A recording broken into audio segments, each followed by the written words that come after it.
Looking at one of the finished dishes. The boys are going to be coming in to do some taste testing in a little bit. From Lapointe Seafood and Grill in Canada, Jeff Parlage joining us once again. That looks absolutely fantastic. Thank you. But we're switching gears. We're going to be working with salmon right now, and there's a whole bunch of things going on. But I want to ask you, because I was talking about cooking fish and people who want to get into it and have more of it, but don't want the fishiness. The fishiness, There's ways to transition people into it. There is.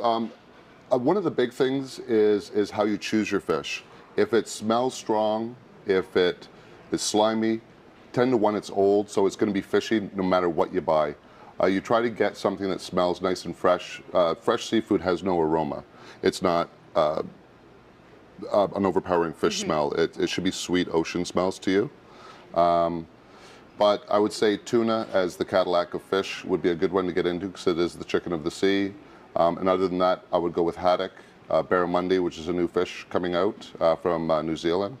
So those fish will be less powerful in the fish flavors. Especially when you're cooking. Sometimes you think you're good, and then you start, and then Exactly. once you're cooking, it really starts to kind of pick up flavor. Yeah. We're working with the salmon right now. That's right. So this is a nice piece. So this is a fillet of Atlantic salmon, and the way you can tell that your fish is fresh is it's not slimy. It looks good, it has nice color, and it's got moisture, okay? And now that moisture isn't from oil or water, and I know a lot of grocery stores like to put a little bit of water on their fish because as fish sits, it does lose its water weight.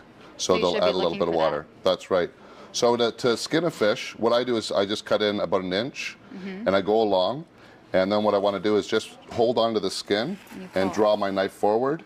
You're using a great knife. Yeah, I'm using a very sharp knife. So the skin will come right off and you won't have a lot of flesh on it, okay? Which is great. And then another way, and not a lot of places that you go to will have the fish already skinned for you, but if it is already skinned, you want to look for nice red colors. Even the gray should be gray, it shouldn't be brown, okay? So it's a good way of telling, and a big thing is aroma. If it smells fishy, it is fishy. I can't smell anything right now. Exactly. So what we're going to do is, just because of what we're going to do in the time we have, we're going to cut our fish a little bit thinner, okay? And we're going to bring it over here, and we're going to just break the fiber down a little bit, okay? And then what we want to do is we want to come over here, just put it in the flour. I should ask you what you're making, by the way. We're making sesame salmon. It's one of our signature dishes at the restaurant. It's been going forever. I've been with the company for 14 years, and I started it back then, and it's probably one of the biggest sellers out there. This yellow mixture is our batter that we use at the restaurant. I always use a mixture of black and white sesame seeds. It just makes things look a little nicer. Panko breadcrumbs, so we add our sesames to the panko breadcrumbs. And then we take our salmon, and we just want to lightly press it into the sesame, okay?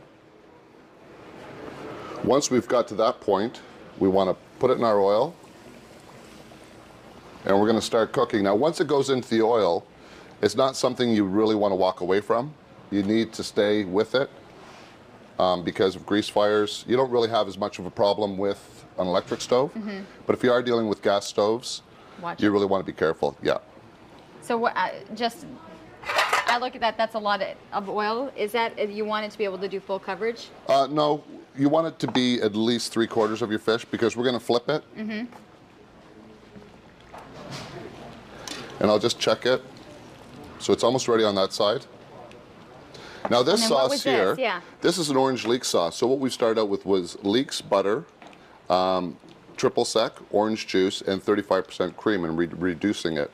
Once it's reduced fully, it'll be a nice bright orange color. Oh, look at that.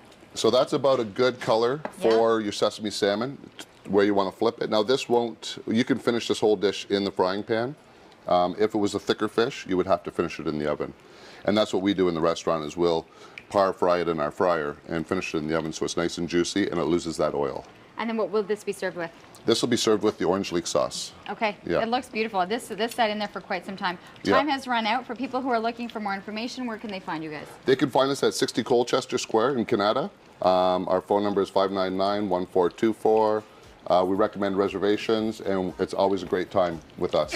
And you get the introduction. So if you haven't yet quite mastered heading in and trying some fish, make the transition, ask the questions as to what's going to work for you. Yep. Go on in. Jeff's standing by. He's kind of looking to bite in on some of this stuff. Oh, it looks good. It does look good. Oh, look at what we got new stuff back here. New, look at it. It's really shiny. It is awesome. We're going to take a commercial break. We're going to be back to wrap up this edition of CTV Morning Live right after this.